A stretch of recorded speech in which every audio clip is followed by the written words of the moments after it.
अशोक जो त्रिलोकपुरी में रहने वाला था, एमसीडी कर्मचारी था और उसकी बीवी जो मीनाक्षी, वो उसको कहती है कि आप ना अब ये प्रयागराज में महाकुंभ चल रहा है, तो क्यों ना हम वहाँ पर चलते हैं और वहाँ पर स्नान करके आते हैं। तो वो बोलता है कि ठीक है, आप यहाँ से अब तैयारी कर लो और चलते हैं वहाँ पर।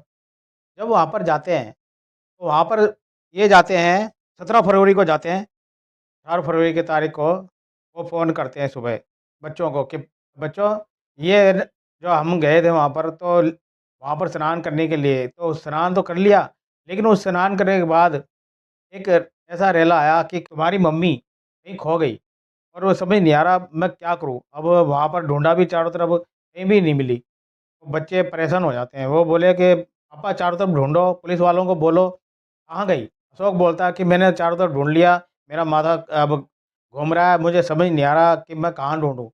क्योंकि मेरे स पहले जब स्नान करते वक़्त तो मेरे साथ थी, उसके बाद एकदम से समझ नहीं आया कहाँ गए गायब हो गई वो। तो वो परेशान हो गया वो। तो फिर वो बोलता है कि ठीक है पापा आप चिंता मत करो, जो भी हम हमारी तरफ से कोशिश होगी हम करेंगे। तुम आप वहाँ पर है ना चारों तरफ ढूँढो और पुलिस वालों को बताओ, वो कहाँ है, कहाँ नहीं है। जैसी भी हो खबर हम हमें बताते रहना। 2 थे बच्चे उसके और एक उसका साला था, अशोक का साला, प्रवेश नाम का उसका। और वो जो बच्चे थे, वो अश्विनी और आदर्श, ये दोनों थे। आदर्श छोटा था, अश्विनी थोड़ा बड़ा था। तीनों जाते वहाँ पर प्रयागराज ट्रेन के थ्रू। तो वहाँ प्रयागराज में जाकर वहाँ पर स्टेशन में माँ का फ़ोटो होता है। वो चारों तरफ दिखाते हैं कि भई ये हमारी माँ है और ये खो गई है, जो इसमें कुंभ के मेले में। तो वो बोलते हैं कि भई यहाँ तो मिलेगी नहीं, तुम ऐसा करो वहाँ पर जहाँ पर स्नान कर रहे थे, वहाँ जाकर पता करो। तो वहाँ जाते हैं, वहाँ जाने के बाद जब वो खोया पाया केंद्र होता है, वहाँ जाते हैं तो उनको खबर मिलती है कि भई ये यहाँ पर तो है नहीं, जहाँ रुकी थी, वहाँ जाकर पता करो।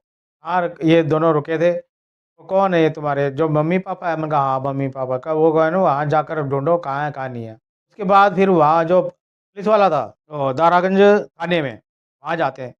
पुलिस वाला बोलता है, ऐसी महिला झोसी थाने के अंदर जो झोसी है थाना, वहाँ पर हो सक मिली है। वहाँ का एसएचओ जो उपेंद्र प्रताप सिंह, इस एसएचओ के सामने एक सीन क्रिएट होता है क्योंकि वो उसने देखा हुआ होता है कि वो कहाँ पर है। ये 19 फरवरी की 2025 सुबह साढ़े 6 बजे झोसी थाने का इलाका आज़ाद नगर आज़ाद नगर के पास बस्ती थी, केवट बस्ती। केवट बस्ती के में लॉज होता है एक। साढ़े 6 बजे के लगभग वहाँ पर मोहन जो था किराएदार, बोलता है, मैंने है ना उसको वो दिलवाया था यहाँ पर कमरा, लेकिन वो उसके बाद क्या हुआ, क्या नहीं हुआ मुझे पता नहीं। अब ये फिर सोच के वो परेशान हो जाते हैं, यार गई कहाँ आखिर? हर तरफ वो ढूँढते करते हैं, आखिर वो जब हो सकता है ऐसे पूछते हैं वो लॉज वालों को कि भई क्या है? तो फिर वो बोलते हैं कि पहले तो वो मना कर देते हैं। भाई ये ना ऐसी बात नहीं है यहाँ पर तो आए थे दोनों और ये मोहन ने ये जो इसके थ्रू ही आए थे वो और यहाँ पर ही इन्होंने कमरा लिया था रात को और सुबह यहाँ से फिर चले गए थे। जब वो बोलते हैं कि भाई सुबह तो वो जो ये अकेला ही गया था और उसके बाद तो वो फिर वो जो लेडीज़ थी वो तो गई नहीं, वो आखिर का है। जब उसको फिर ढूँढते हैं वो उसके जहाँ पर रुका हुआ था कमरे में, तो वो ढूँढते हैं तो उस जहाँ पर वो वॉशरूम था वहाँ पर जाकर पता लगता है पुलिस वालों को, उसकी है ना वहाँ पर खून से लथपथ महिला पड़ी हुई है। वो देखकर हैरान हो जाते हैं, कि ये तो यहाँ पर पड़ी हुई है और ये कह रहा है कि वहाँ पर खो गई, तो ये कैसे हो गया? पहले बात तो पहला मना कर देता है वो, लेकिन फिर जब सख्ताई से पूछते हैं उसको, तो वो कहता है कि भई ये मैंने ही मारा था उसको, धारदार हथियार से मैंने ही मारा था उसको। मैंने कहा तूने क्यों मारा इसको? जब वो बोलता है, मेरा है ना किसी और के साथ संबंध था। किसी महिला के साथ संबंध था, उसको मीनाक्षी को पता था। वो है ना हमेशा लड़ाई-झगड़ा करती थी मेरे साथ। मैं इससे काफ़ी तंग हो चुका था। मैं चाहता था कि है ना इससे छुटकारा मिले या फिर ये चुप रहे। लेकिन ये चुप नहीं रहती थी, हमेशा लड़ाई-झगड़ा करती थी और मुझे परेशान करती थी। तो मैं इसको छुटकारा पाना चाहता था और इसी वजह से मैं इसको यहाँ पर कुंभ के मेले में यहाँ पर लाकर आया। मुझे बहाना मिल जाए कि यहाँ आकर खो गई।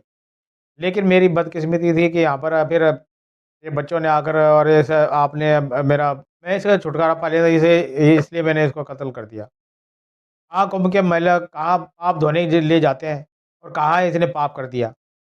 ऐसी घटना क्यों होती है? ऐसा घटना से हमें क्या सबक मिलता है? इसको कहानी से आपको क्या पता लगता है? प्लीज़ लाइक, शेयर, सब्सक्राइब करना और कमेंट करना, ये कहानी कैसी लगी आपको? Okay, bye, thank you.